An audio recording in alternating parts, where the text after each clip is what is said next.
So moving on to question 5. This is the summary question and it refers to both of the texts. What I will say about question 5, on the mark scheme, you have to find three similarities from both of the texts.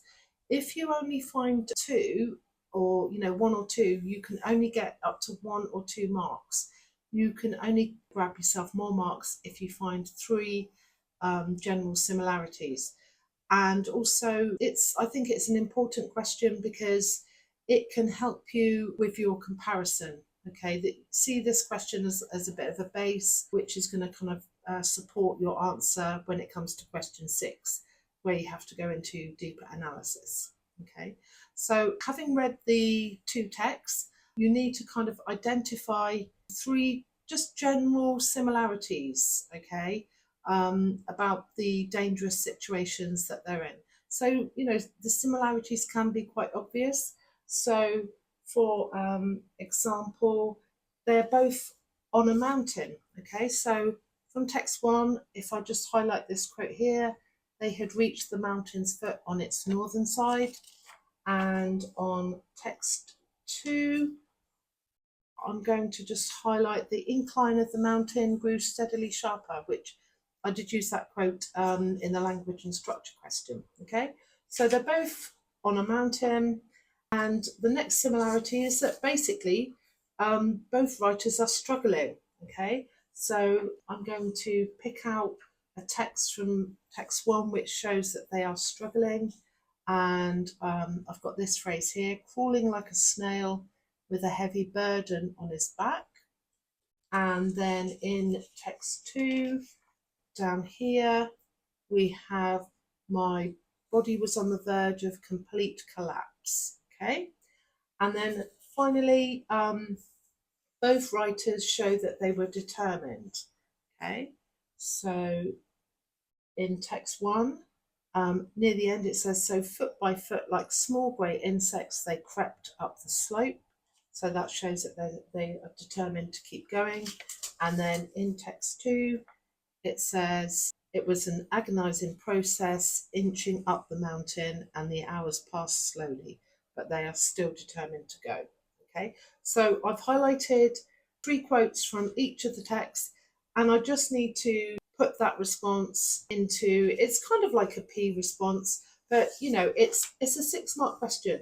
If you do find your 3 similarities and you get your quotes, then all you really need to do to get roughly 4 marks is just to provide those quotes, because it does say write a summary, because it's got to be short and quick. 3 separate ways the experiences are similar, and support each summary with evidence from both texts. Okay, so I'm just going to start off by saying both texts show characters, or people, we could say, characters on the mountains.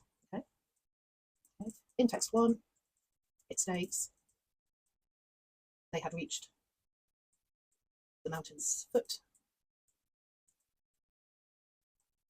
And similarly, if you just use that linking word, similarly, in text 2, it states the incline of the mountain. Okay. Then you can either say secondly or furthermore. I'm just going to say secondly, the writers both depict or show their struggles as they climb. Okay. In text 1,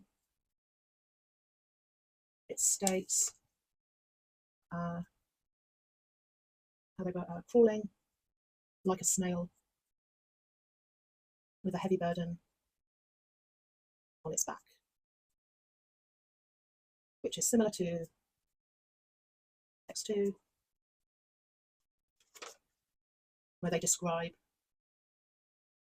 their body was on the verge of complete collapse.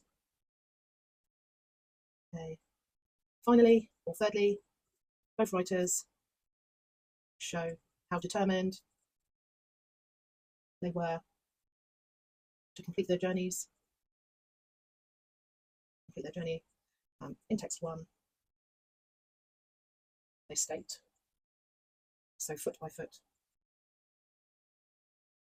I'm just going to do dot, dot, dot actually, just so I don't copy out the whole quote. Just to save some time, they crept up the slope. And then similarly, in text 2, it was an agonizing process inching up the mountain. Oh. Inching up the mountain. Now, yeah, this should just take roughly 10 minutes. So this could be seen as like a full response. However, if you do have time and you do want to add some inference, then you can do. But like the really important thing is that you do spot those 3 general similarities, okay, in the 2 texts, and that you do pick out relevant quotes, okay. And then this will, these like ideas and themes will help you when it comes to question 6, okay.